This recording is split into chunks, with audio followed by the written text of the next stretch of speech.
O Desejado de Todas as Nações, capítulo 76, parte 1. A história de Judas apresenta o triste fim de uma vida que poderia ter honrado a Deus.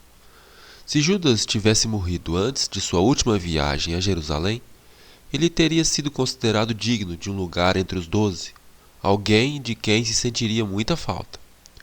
A aversão que o tem acompanhado ao longo dos séculos não existiria, mas o seu caráter foi revelado ao mundo como uma advertência a todos que viessem a trair os encargos sagrados. Desde a festa na casa de Simão, em que Jesus havia dado advertência a Judas, havia sido dada a oportunidade de refletir sobre o ato que havia concordado em desempenhar, mas ele não mudou a decisão.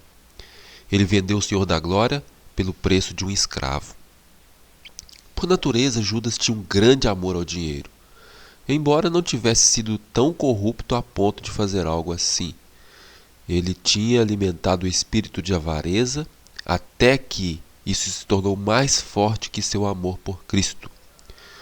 Por causa de um vício, ele se entregou a Satanás e isso levou às últimas consequências do pecado. Judas ele havia se unido aos discípulos quando as multidões estavam seguindo a Cristo. Ele viu as poderosas obras do Salvador, curando doentes, expulsando demônios, ressuscitando mortos, reconheceu o ensino de Jesus como superior a tudo que já ouvira. E ele até sentiu o desejo de transformar seu caráter e esperava ter essa experiência ao ligar-se com Jesus. Jesus não rejeitou Judas. Deu um lugar para ele entre os 12, lhe deu poder para curar o doente, expulsar demônios, e mesmo assim ele não se entregou plenamente a Cristo. Ele mantinha suas ambições mundanas e o seu amor ao dinheiro. Ele não permitiu que Deus moldasse sua vida, mas atenção, ele cultivou uma disposição para criticar e acusar. Judas ele tinha uma grande influência sobre os discípulos.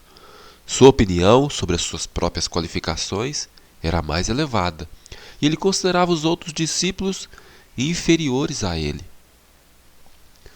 Na cabeça de Judas, ele pensava: Pedro é impetuoso, age sem consideração.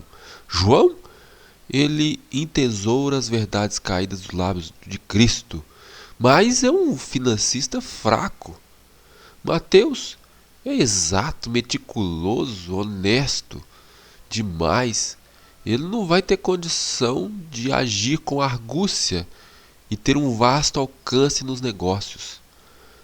Esse era o pensamento de Judas, e ele passava assim, um por um, todos os discípulos criticando. E com satisfação ele dizia que, esse grupinho aqui, se não fosse eu, eles iam passar cada vergonha.